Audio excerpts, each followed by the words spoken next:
이제 우리 다 같이 일어나셔서 인재 찬양하심으로 10월 마지막 주 주일날 예배를 하나님께 올려드리겠습니다.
조용한 기도를 하나님께 올려드리겠습니다.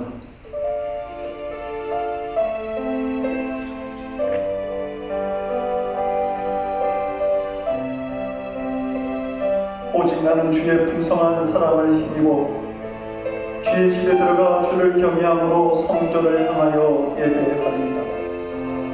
주께 피하는 모든 사람은 다 기뻐하리.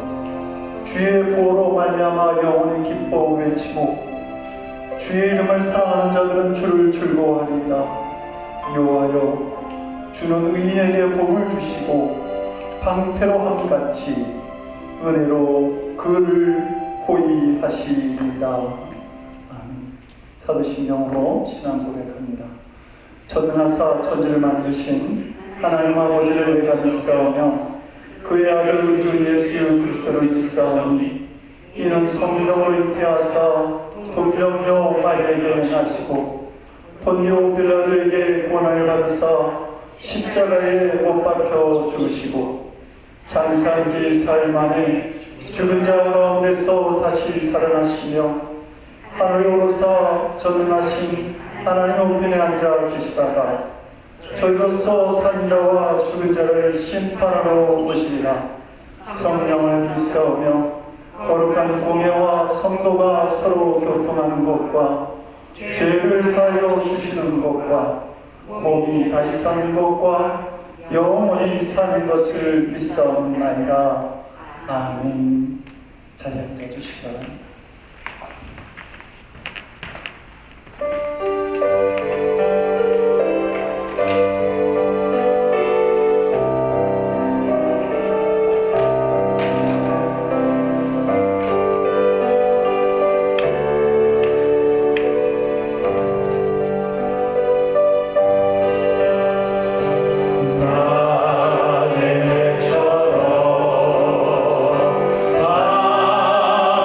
내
어쩔 수 없는 나를 도와주세요. 이 땅에 빛과 소금 되기를 소망하는 연약한 우리를 주님 도와주세요. 끊임없이 인식하지 못할 때도 여전히 나와 함께 하시는 주님, 내 틈을 빌리며 일어나자, 일어나 함께 가자고 말씀하시는 주님 앞에 우리가 나아가길 원합니다. 응답하기 원합니다. 끝까지 주저앉아 있지 않기를 원합니다. 도와주소서. 내 인생을 도와주십시오. 여전히 연약한 우리를 도와주십시오. 고백하는 우리 인생 되기 원합니다. 함께 기도하겠습니다. 주님, 도와주십시오. 일어날 힘도 없는 우리에게 날마다 새 힘을 주시고 능력을 주시고 할 수 있음을 고백할 수 있는 우리 입술이 되게 하셔서 연약한 우리 교회와 끊임없이 쓰러지는 우리의 삶 위에 하나님, 변함없는 하나님의 사랑과 능력과 은혜를 부어주셔서 여전히 힘을 내고 여전히 일어나 걸을 수 있는 우리 인생들 되게 주님 도와주시옵소서. 고달픕니다. 힘듭니다. 보이지 않는 길을 걸어가고 있습니다. 주님 도와주십시오. 함께해 주십시오.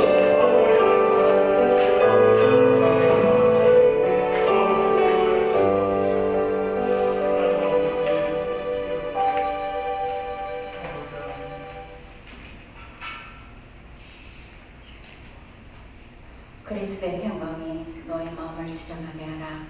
너희는 평강을 위하여 한 몸으로 부르심을 받았나니 너희는 또한 감사하는 자가 되라. 아멘. 사랑이 많으시고 은혜가 풍성하신 하나님 아버지, 감사와 영광 찬송을 위하옵나이다.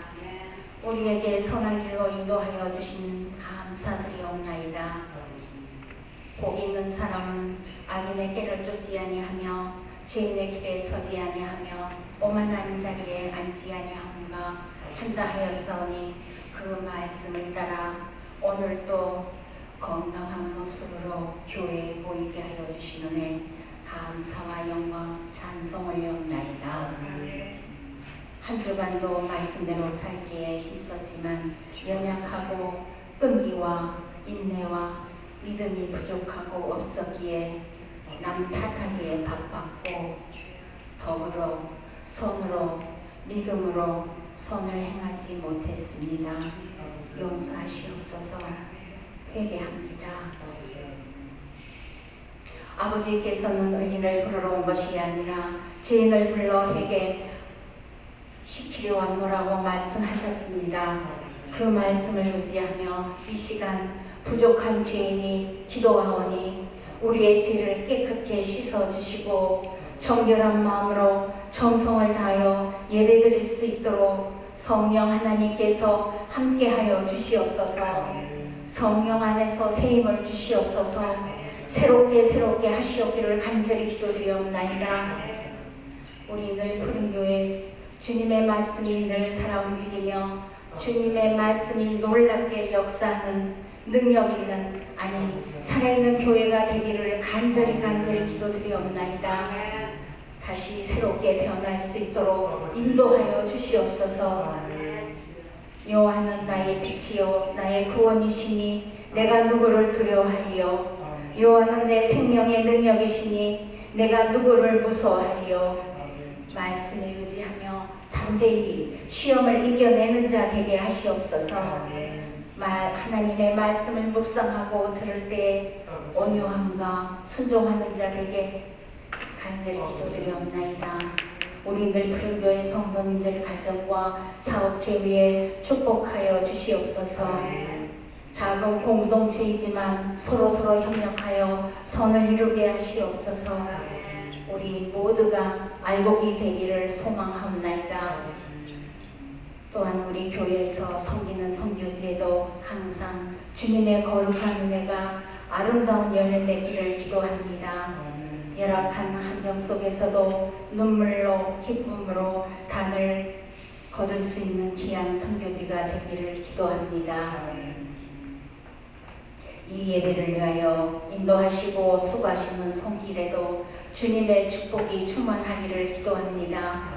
주님의 마음을 주시어서 예배 가운데 우리 주의 능력이 충만하게 나타나게 하여 주시고 성령님의 은혜의 단비가 우리의 영혼을 촉촉이 적시는 은혜가 있기를 간절히 원하고 기도합니다. 말씀을 주실 우리 목사님께 영혼간의 강건함을 주시사 말씀을 들을 때 우리 모두가 아멘 아멘으로 순종하는 온유함을 주시옵소서. 이 모든 말씀 우리를 구속하여 주신 예수님의 이름 받들어 기도드렸사옵나이다.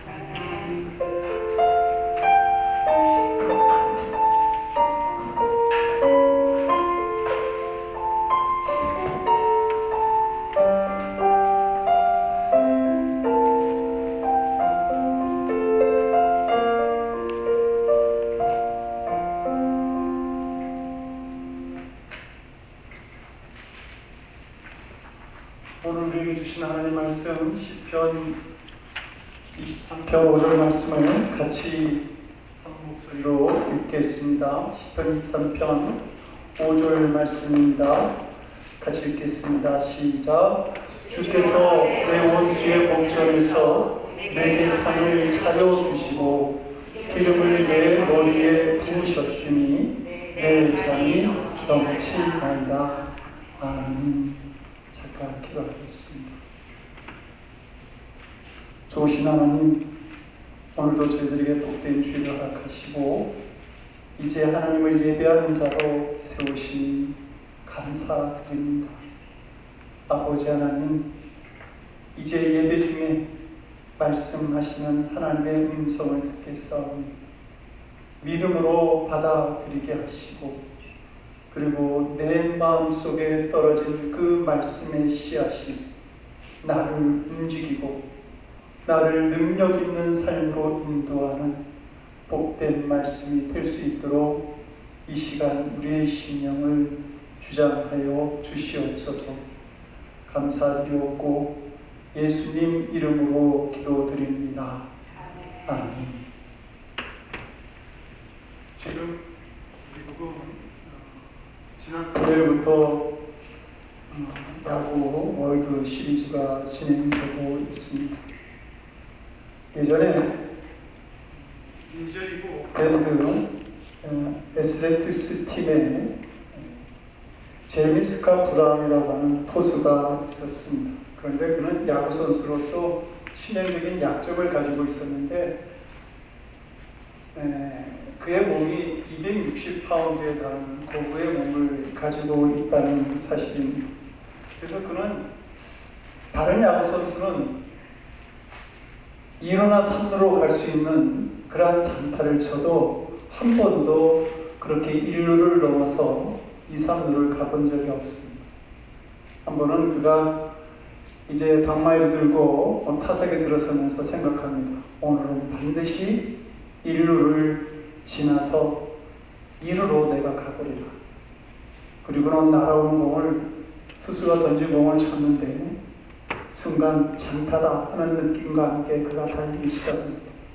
그런데 1루를 밟고 2루로 돌아가는 순간 그 큰 거부가 온 심령을 이기지 못해서 그냥 확 넘어져 버리고만, 그리고는 얼른 다시 몸을 돌려서 1루로 엉금엉금 기어서 베이스에 손을 딱 얹어 놓았습니다.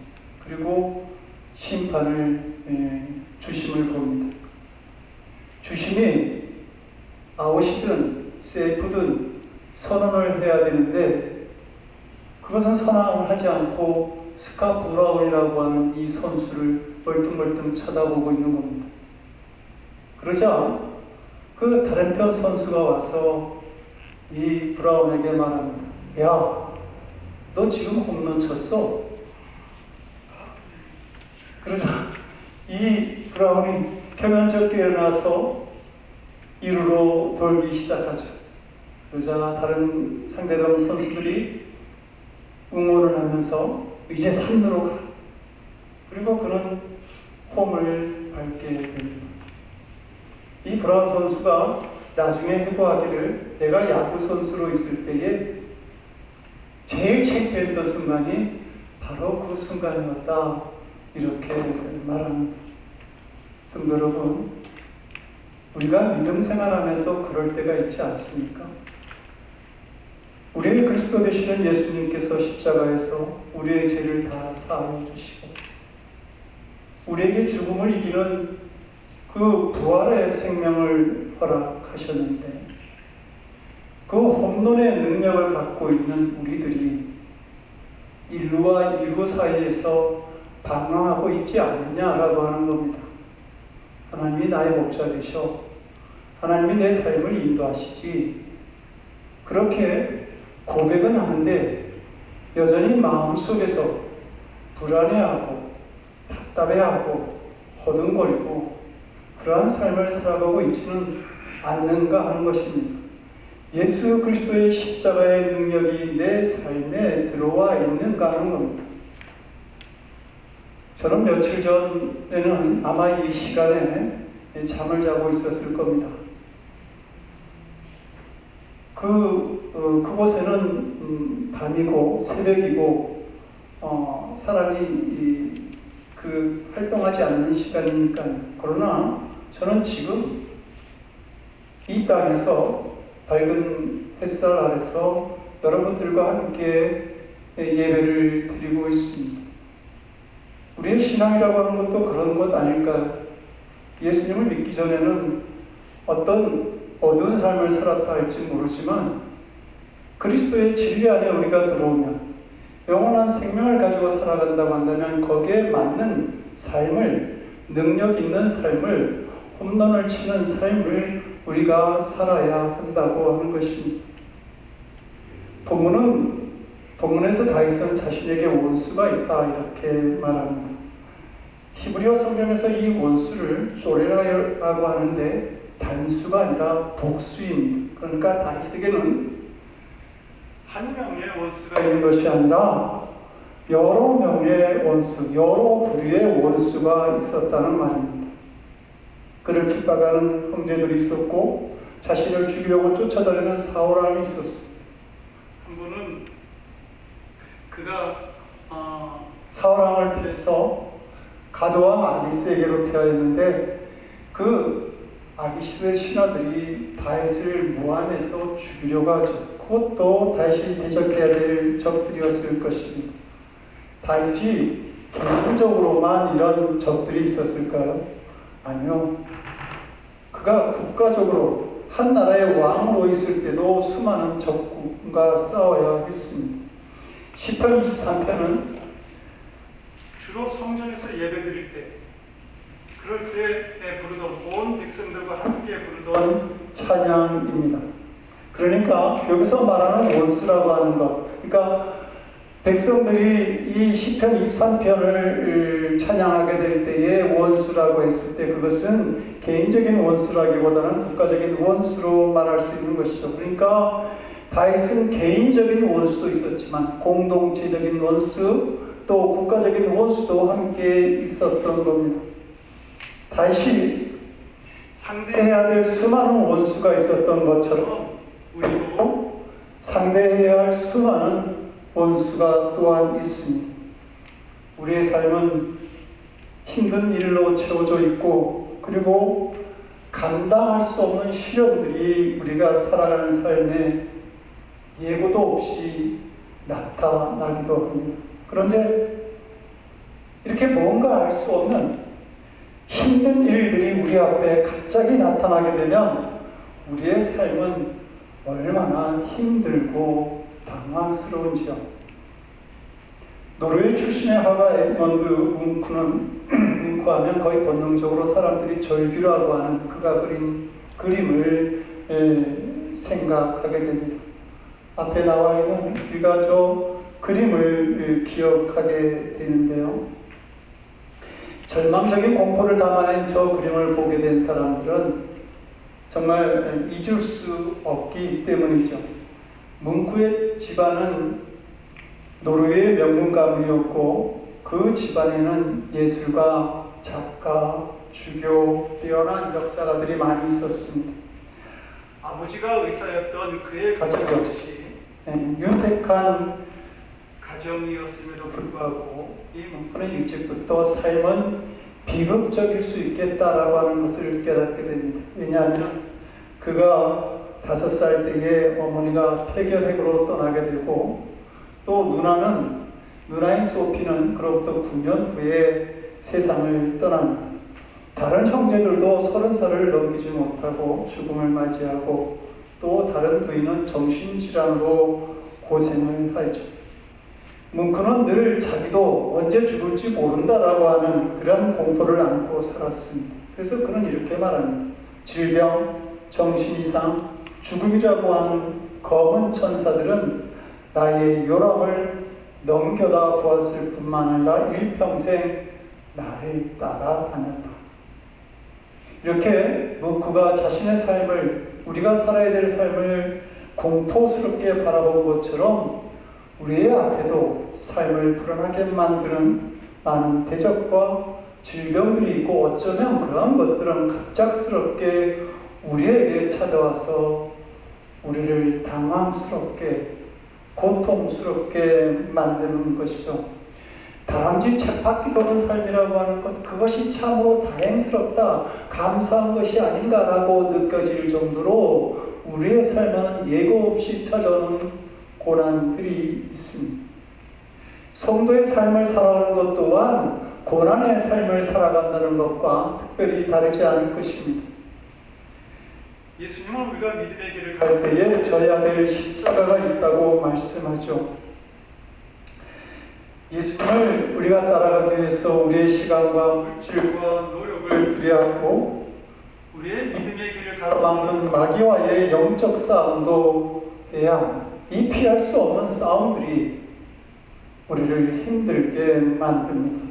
사도 바울이 여행을 할 때 수많은 대적들을 만나게 됩니다. 어디 가나 유대인들이 그를 괴롭히고 죽이기 위해서 돌을 던지죠. 또한 로마의 관리들은 바울과 기독교인들이 위험한 사상을 퍼뜨린다고 잡아다가 감옥에 가두고 채찍으로 고문하는 일을 하기도 했습니다.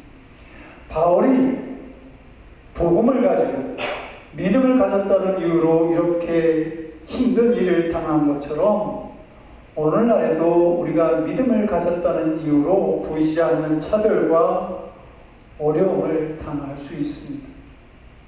그래서 사도 디모데는 디모데후서 3장 12절에서 이렇게 말하죠.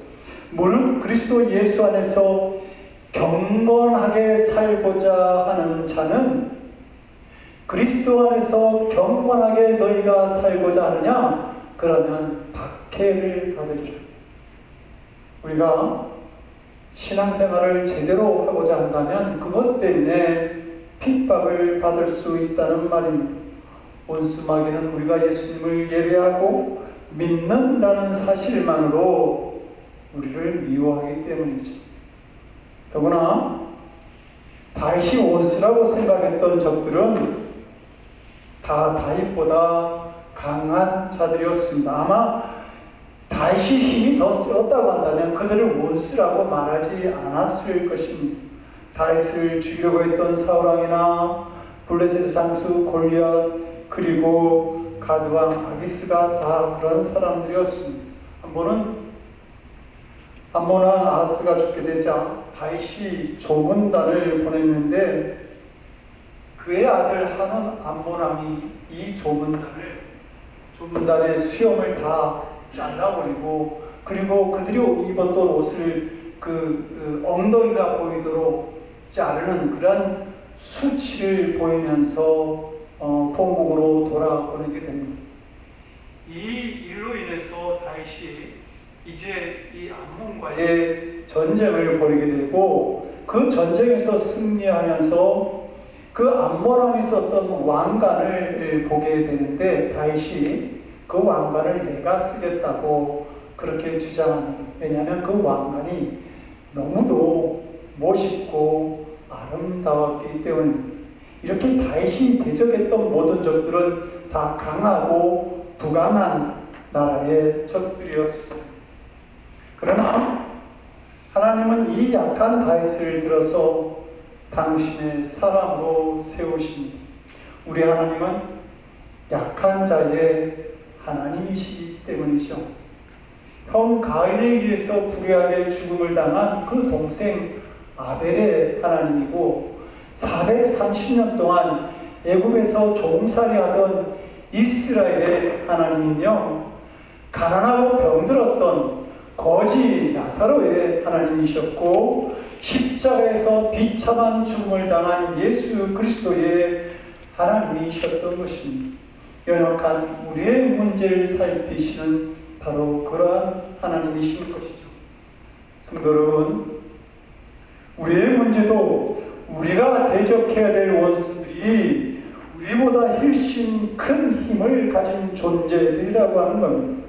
우리는 문제 앞에 서면 모두 약자가 되어버리고 맙니다. 건강의 위기 앞에 선 사람들, 직장이나 사업, 물질적 어려움을 당한 사람들, 인간관계의 상실, 인간관계의 어려움 앞에 선 사람들 모두가 약자들입니다. 우리 앞에 놓인 문제나 대적들은 강대한 골리앗처럼 보이고 우리는 마치 메뚜기처럼 보이게 되는 것이죠. 그러기에 우리는 전심을 다해서 하나님께 매어 달릴 수밖에 없습니다. 이스라엘의 유다 아사는 이집트 나라의 구스의 100만 대군과 전쟁을 벌이게 되었습니다. 병사의 숫자로 보나 그리고 그 군비로 보나 도저히 이 싸움에서 이길 것 같지 않은 이 상황 속에서 유다왕 아사는 이렇게 기도합니다. 여호와여, 힘이 강한 자와 약한 자 사이에는 주밖에 도와줄 리가 없사오니 우리 하나님 여호와여, 우리를 도우소서. 우리가 주를 의지하며 주의 이름을 의탁하고 이 많은 무리를 치러 왔나이다. 여호와여, 주는 우리 하나님이시오니 원하건대 사람이 주를 이기지 못하게 하옵소서. 성도 여러분, 이 기도에 동감이 가지 않습니까? 주밖에 우리를 도와줄 리 없으니 원컨대 사람이 주를 이기지 못하게 하옵소서.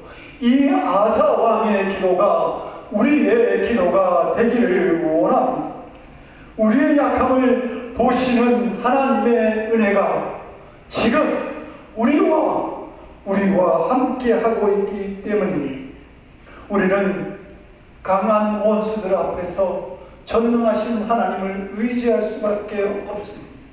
예수님은 자기를 전심으로 찾는 자들에게 말씀하지 않습니까? 너희가 세상에서 환난을 당하느냐? 그러나 담대하라. 왜냐하면 내가 세상을 이겼기 때문이다.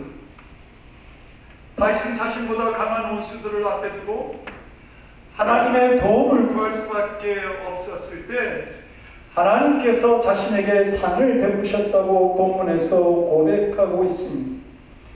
여기서 상이라고 하는 것은 히브리어로 술련이라고 하는데 손님을 식사에 초대해서 음식을 나눌 때 사용하는 식탁을 의미합니다. 그러니까 하나님은 식탁을 잘 차리시고 우리 앞에 뭐라 떡하니 내려놓으시는 것이 아니라 우리를 그 식탁으로 초대하고 계시다는 말씀입니다. 성경은 곳곳에서 우리를 초대하시는, 그래서 오라고 부르시는 하나님의 음성을 들려주고 있습니다. 그리고 그 초대에 응답하는 자들에게 주시는 은총을 여러 곳에서 말씀하고 우리는 들을 수 있는 것이죠. 이사야서만 본다고 하더라도 이사야서 1장 18절에서 오라 우리가 서로 변론하자. 너희 죄가 종빛 같을지라도 눈과 같이 희어질 것이요 진홍같이 붉을지라도 양털같이 되리라. 하나님의 용서의 은총이 우리에게 있음을 말씀하고 있고, 이사야서 55장 1절에서는 너희 목마른 자들아 물론 나오라. 돈 없는 자도 오라. 너희는 와서 사목되 돈 없이 값없이 와서 포도주와 젖을 사라는 말씀으로 어떤 대가를 우리가 지불하지 않아도 영육간의 강건함을 주시는 하나님의 은총을 말씀하고 있습니다. 그리고 이사야서 55장 3절에서는 너희는 귀를 기울이고 내게 나와 들으라. 그리하면 너의 영혼이 살리라. 나와서 듣는 자들에게 영원히 살아나는 말씀의 은총을 들려주시고 있고, 55장 7절에서는 악인은 그 길을, 불의한 자는 그 생각을 버리고 여호와께로 돌아오라. 그리하면 그가 긍휼히 여기시리라. 우리 하나님께로 돌아오라. 그가 널리 너를 용서하시리라. 이렇게 말씀하시므로 주께 돌아오는 자들에게 긍휼히 여기시고 받아주시는 그 하나님 사랑을 우리에게 말씀하고 있는 겁니다. 이런 하나님의 초대는 성경의 마지막까지 계속되어지고 있습니다. 그래서 성경의 제일 마지막 책인 그 요한계시록 22장 17절을 보면 성령과 신부가 말씀하시기를 오라 하시는도다. 듣는 자도 오라 할 것이요 목마른 자도 올 것이요 또 원하는 자는 값없이 생명수를 받으리라 하시더라. 우리의 삶의 처음과 마지막이 되시는 하나님은 그 초대에 응하는 우리들에게 영원한 생명을 주시겠다고 말씀하고 있는 것입니다. 그러면 사랑하는 성도 여러분, 하나님께서 우리를 초대하는 식탁이 지금 어디에 있습니까? 바로 이 자리, 예배의 자리입니다. 하나님을 예배하는 자가 풍성한 식탁에 초대받은 자들인 것이죠. 세계적인 석학이고 정신위생의 전문가인 데이비드 핑크 박사는 안정을 위한 네 박자의 균형이라고 하는 그의 논문에서 정신적 안정의 중요성을 말하면서 정신적인 안정, 우리가 정신적인 안정을 갖기 위해서는 네 가지의 조건이 완성되어야 된다라고 말합니다. 그 네 가지란 첫째 일이죠. 그리고 두 번째는 놀이입니다. 쉼이 있어야 합니다. 세 번째는 사랑입니다. 사랑과의 관계를 말하는 것이죠. 그러면서 네 번째가 중요하다 이렇게 말하면서 그는 예배라고 말합니다. 이 사람은 목사도 성직자도 아닙니다. 한 사람의 의사고 학자일 뿐입니다. 그런데 그는 그 예배를 모든 것보다 우선해서 우리가 심리적인 안정을 갖는데 중요하다고 말하고 있는 것입니다. 예배가 얼마나 소중한 것인가 라는 것을 깨닫게 해줍니다. 행복한 에덴 동산에 있던 인간의 본래의 모습이 어떤 모습입니까? 예배 드리는 삶이었습니다. 그래서 하나님께서는 이사야서 33장 21절에서 말씀하고 있지 않습니까? 이 백성은 내가 나를 위해서 지었다. 그런데 그들은 나를 찬송하게 하려 합니다. 예배하기 위해서, 하나님께 예배드리기 위해서 지어진 존재가 바로 우리의 본래의 모습이라고 하는 겁니다. 우리가 본래의 모습을 회복하게 될 때에 우리의 삶의 안정을 만들고 갈 수 있는 것이죠.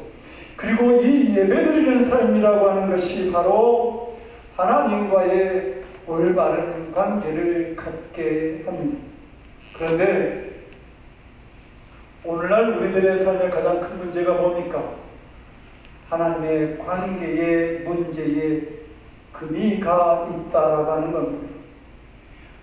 성도 여러분, 부족할 것이 전혀 없을 것만 같은 그 에덴 동산, 그 행복한 에덴 동산, 모든 사람들이 꿈꾸는 에덴 동산에서도 하나님 관계에 문제가 생겼을 때에 아담과 하와가 불안해하고 두려워 떨었던 것을 우리는 알 수 있습니다. 마찬가지로 우리가 하나님과의 관계에 문제가 생길 때에 우리의 삶에 불안과 두려움이 찾아오는 것입니다.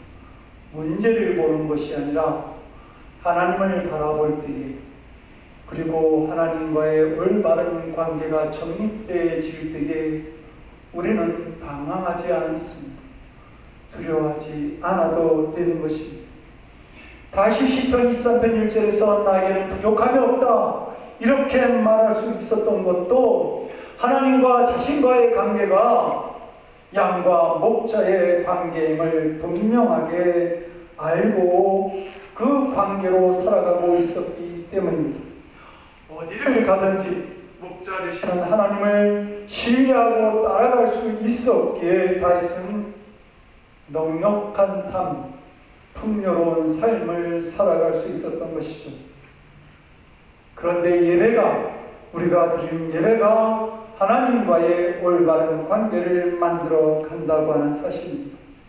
하나님 오늘도 우리가 하나님과의 올바른 관계를 갖기를 원하셔서 이 예배의 자리로 우리의 심령의 문을 계속 두드리고 계시는 겁니다. 우리를 초대하시는 하나님의 식탁에는 좋은 것들이 많이 준비되어 있습니다. 차려주시고라고 하는 이 말, 히브리어 아라크라고 하는 말은 순서대로 가지런히 정렬해서 놓다, 정돈하다라고 하는 뜻을 가지고 있습니다. 손님을 대접하기 위해서 귀한 음식들을 가지런히 식탁 위에 정성껏 차려 놓았다라고 하는 말씀입니다. 그러니까 상을 차려주시고라고 하는 말은 상을 잘 차리셨다, 잘 차리셨다, 풍성하게 좋은 곳으로 차리셨다는 말입니다. 우리를 초대하신 하나님의 식탁 위에는 우리의 죄를 사하시는 용서의 은총과 어떠한 상황에서도 누릴 수 있는 평안, 우리가 가야 할 길을 분명하게 보여주시는 말씀, 죽음을 이길 수 있는 영원한 생명들이 그 식탁 위에 차려져 있습니다. 하나님은 이 좋은 것들을 준비하시고 우리들을 초대하고 계시는 것입니다.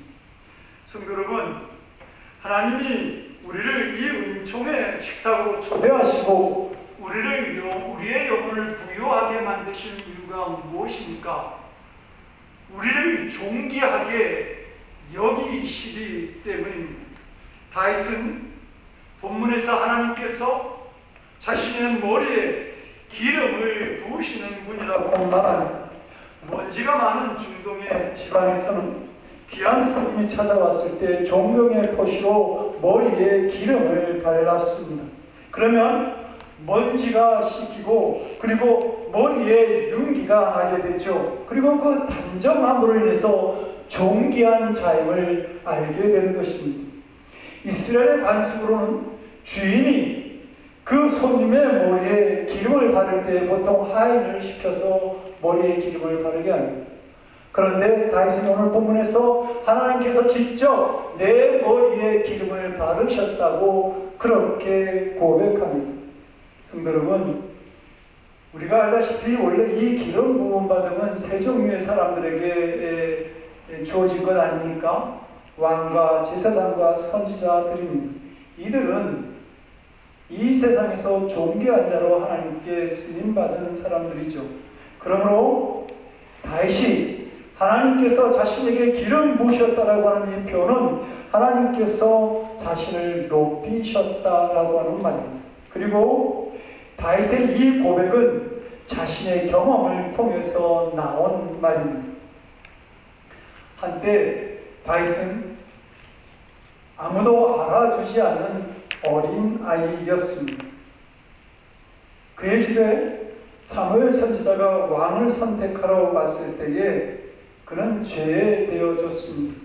형제도 부모님도 사무엘 선지자도 뿐만 아니라 들에서 양을 치던 다윗도 자신이 왕이 될 자격이 없다, 그렇게 생각하고 있었으니, 그런데 하나님은 사무엘 선지자를 통해서 다윗에게 기름을 붓게 하셨고 그 기름 부음 받음으로 인해서 왕으로 쓰임 받게 하신 것입니다. 그것도 보통 왕이 아니라 이스라엘의 위대한 성군으로 삼으셨던 것이죠. 성도 여러분, 우리는 그러면 어떤지요? 시편 기자는 우리를 바라보시는 이 하나님의 마음을 시편 16편 2절에서 이렇게 말합니다. 땅에 있는 성도는 존귀한 자다. 땅에 있는 성도는 존귀한 자니 나의 모든 즐거움이 저에게 있도다. 우리를 존귀하게 보시는 하나님께서 역시 우리에게 기름 부으심을 허락하시는 줄로 믿습니다. 여러분, 우리는 우리 자신을 볼 때 보잘것없고 연약한 존재라고 생각할지 모릅니다. 그러나 하나님은 우리를 존귀하게 여기시고 또 그 하나님께서 우리에게 기름을 부으신다고 한다면 하나님께서 귀하게 사용하시는 축복받은 자의 삶을 살아가게 되지 않겠습니까? 여러분, 믿음으로 이 말씀을 받아들이면서 하나님께서 나를 존귀하게 여기시니 내가 복된 삶을 살아갈 수 있다고 그렇게 확신하고 그 길을 걸어갈 수 있으면 좋겠습니다. 자신에게 상을 베푸시고 머리에 기름을 부으시며 존귀한 자로 세우시는 하나님의 은총을 경험한 다윗이 마지막에 하는 고백이 뭡니까? 내 잔이 넘치나이다 하고 말합니다. 중동에서는 물이 부족하기 때문에 잔이 넘치도록 물을 붓지 않습니다. 만약에 그렇게 한다고 한다면 그 주인이 손님을 환대한다는 의미입니다. 잔이 비었는데 물을 붓지 않는다? 그러면 이제는 떠날 때가 되었다라고 하는 말이고, 잔을 채울 때 넘치도록 채우는 것은 주인이 손님을 여전히 환대하고 있다는 의미를 가지고 있습니다. 다윗을 환대하신, 이렇게 환대하신 하나님은 우리의 삶도 나의 인생도 그렇게 환대하고 계십니다. 그래서 스가랴 선지자는 말씀하고 있습니다. 너희 하나님 여호와가 너희 가운데 계시니 그는 구원을 베푸시길 젖는 자시라. 그가 너로 말미암아 나로 말미암아 기쁨을 이기지 못하시며 너를 잠잠히 사랑하시고 너로 말미암아 즐거이 너를 부르고 그리고 기뻐하시라. 성도 여러분, 잔이 넘친다라고 하는 것은 환대한다는 뜻 외에도 정도 이상으로 넘치는 축복이 있음을 말합니다. 우리에게는 자신의 그릇이 있지 않습니까? 나의 인생이라고 하는 그 합당한 분량을 가지고 살아갑니다. 그런데 하나님은 이런 내가 가진 분량보다 더 넘치는 축복을 준비하여 허락하신다고 하는 것이죠. 다윗은 이게 목동에 지나지 않았습니다. 8형제 중에 막내였고요. 그리고 사울왕의 우울증을 치료하기 위해서 하프 연주자들로 왔던 그런 미미한 존재가 다윗이었습니다. 그런데 그가 이스라엘의 최고의 자리인 왕위에 오르면서 이 하나님의 축복을 알게 되었을 때 그는 고백할 수밖에 없었던 것이죠. 내 잔이 넘치나이다. 블레셋과 전투를 하던 사울왕이 죽게 되자 이 다윗이 그동안 수도로 삼았던 헤브론을 예루살렘으로 옮기게 됩니다. 그리고 점점 그의 왕위가 굳건하게 되자 그가 사무엘하 7장 18절에서 이렇게 고백합니다.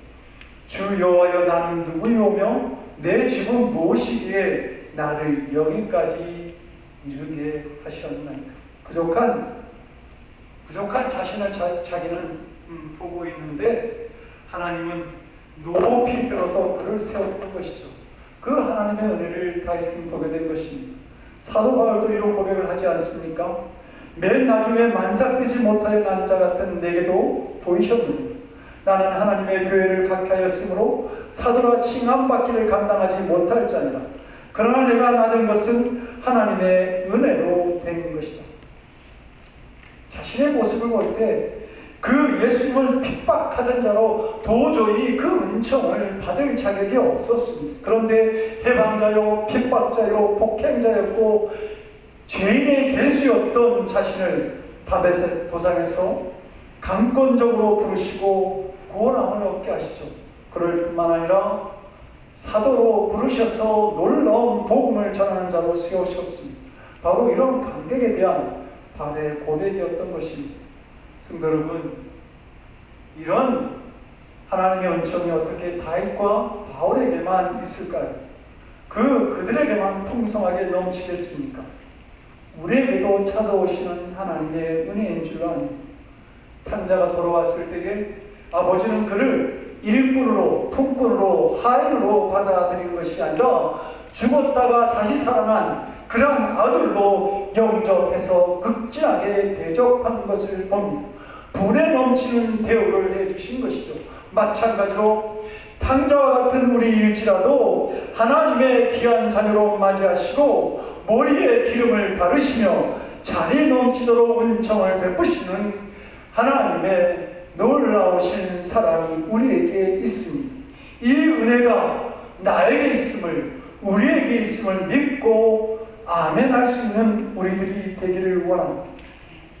성도 여러분, 이제 말씀을 마치면서 마지막으로 하나 더 생각하고 싶은 말씀이 있습니다. 다윗은 본문에서 내 잔이라고 하는 표현을 사용합니다. 그러니까 다윗이 준비한 잔이 있다라고 하는 말입니다. 하나님께서 주시는 놀라운 은총과 한대, 그리고 존귀함과 축복을 받아 넘치게 할 수 있는 그 내 잔을 우리도 준비할 수 있어야 하겠죠. 그러면 여러분들은, 사랑하는 성도 여러분들은 무슨 잔을 준비할 수 있겠습니까? 바로 온전한 감사의 잔을 준비하시기를 원합니다. 내 잔이 넘친다는 고백은 무엇을 얻고 높은 자리에 올라서만 할 수 있는 고백이 아닙니다. 하나님이 나에게 행하신 일에 대한 감사와 감격이 있을 때에 그런 역사를 믿음의 눈으로 바라볼 수 있을 때에 할 수 있는 것이죠. 우스운 말 중에 천국에 가면 모든 사람들이 자신이 왜 천국에 왔는지 알지 못한다고 합니다. 천국에 올 자격이 없는데 하나님께서 베푸신 은혜라고 생각하는 것이죠. 그런데 지옥에 가보면 모두 억울한 사람밖에 없다는 것입니다. 왜 내가 여기 있어야 돼? 그렇게 불평한다고 하는 것이죠. 성도 여러분, 이 두 무리의 사람들 중에 어느 사람들이 넘치는 잔을 가진 것입니까? 바로 감사하는 자의 잔이 넘치는 잔인 것입니다. 우리 욕심이 크면 아무리 채워져도 넘치지 않습니다. 불평하면 불평하는 것으로 잔이 세워지게 되죠. 그러나 작은 것일지라도 감사할 수 있다면 그 잔은 넘치게 될 것입니다. 빵 한 조각을 들고도 감사하고 만족하는 사람이 있는가 하면 모든 것을 다 가지고도 부족한 듯 허기진 삶을 살아가는 사람들이 있습니다. 현대인들의 비극이라고 하는 그것은 감사를 잊은 데 있습니다. 그 어떤 시대보다도 물질적인 풍요를 누리면서도 부족하다는 듯이 더 많이, 더 빠른 성장을 원하고 있는 것이죠. 내 삶은 좋은 것으로 풍성하게 채워져 있는데 마음은 빈곤해지고 감사를 잃어버린 채 불평과 원망하는 삶을 살아가는 사람들이 바로 오늘 현대인들의 모습입니다. 성도 여러분, 우리 인생의 마지막에 고백할 말이 무엇입니까? 내 잔이 넘치나이다. 주님께서 허락하신 그 놀라운 은혜로 내 삶의 잔이 넘치나이다. 이 믿음을 고백할 수 있기를 원합니다. 우리를 부르시고 기름을 부으시며 넘치는 잔을 허락하시는 하나님의 축복이 지금 나와 함께 하고 있는 줄로 바라볼 수 있기를 원합니다. 이 풍성한 은혜를 발견하며 날마다 감사하고 하나님께 영광 돌릴 수 있는 사랑하는 성도들, 하나님의 자녀들이 될 수 있기를 주님의 이름으로 간절히 축원드립니다. 기도하시겠습니다. 우리의 목자 되시는 하나님, 우리가 원수들에 둘러싸였을지라도 우리를 보호하시고 이기게 하시는 하나님, 지금 우리와 함께 하심을 믿습니다.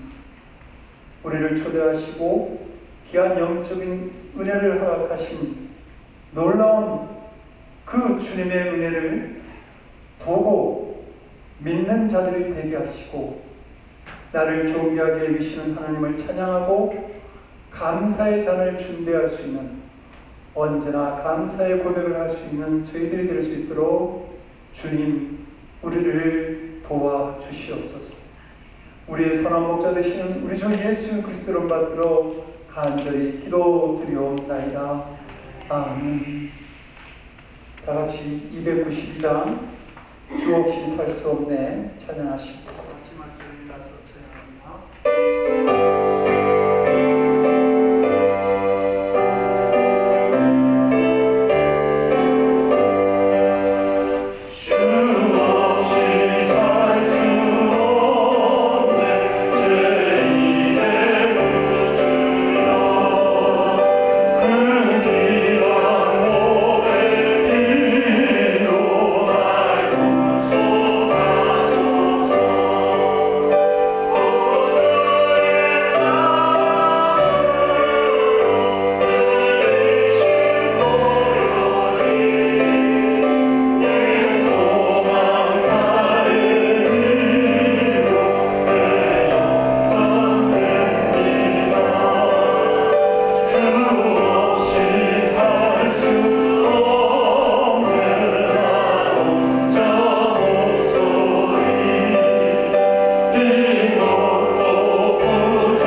세상이 알 수 없는 놀라운 진리를 우리에게 가르쳐 주셔서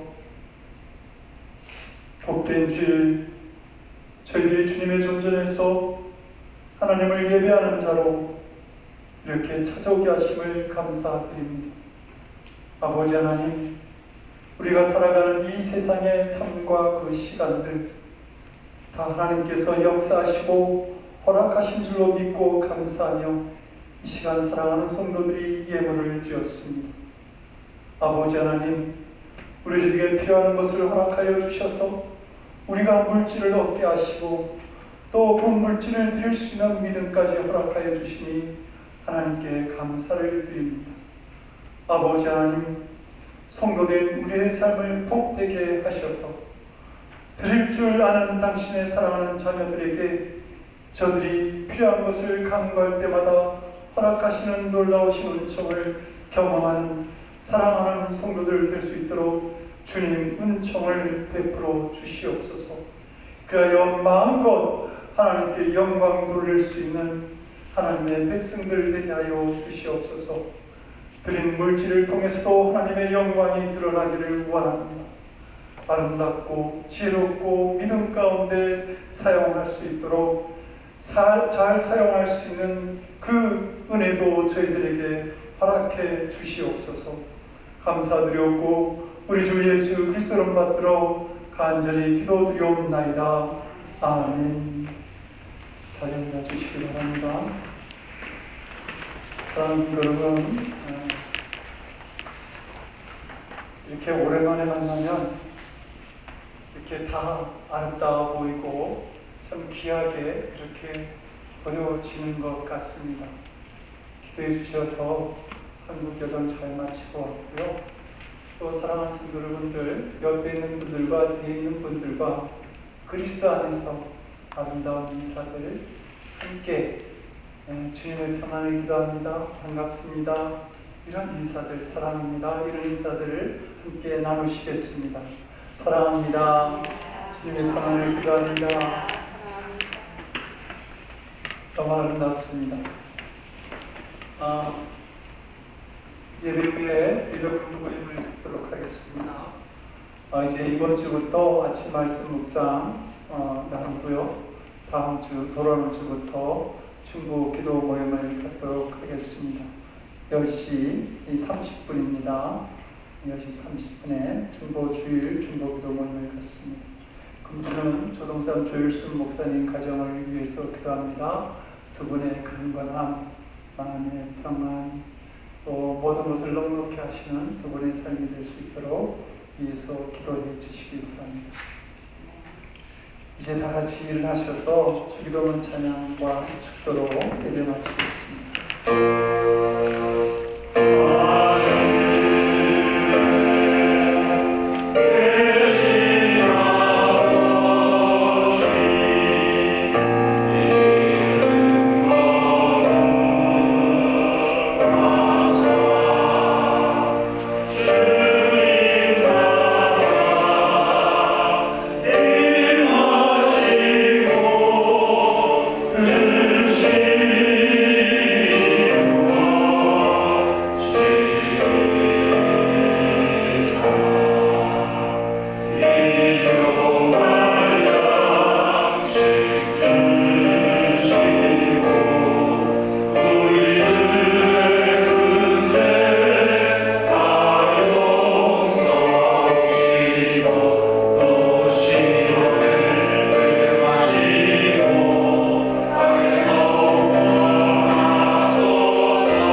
이제는 우리 주 예수 그리스도의 크신 은혜와 아버지 하나님의 극진하신 사랑하심과 성령님의 감화감동 우리 안에 교통하시고 역사하시는 놀라우신 은총이 내 인생의 잔을 넘치게 하실 수 있는 그 주님을 바라보면서 감사의 잔을 준비하는 사랑하는 성도들 머리 위 저들의 삶과 가정과 일터와 드리는 기도입니다. 지금으로부터 영원토록 함께 없시기를 간절히 축원드려옵나이다. 아멘.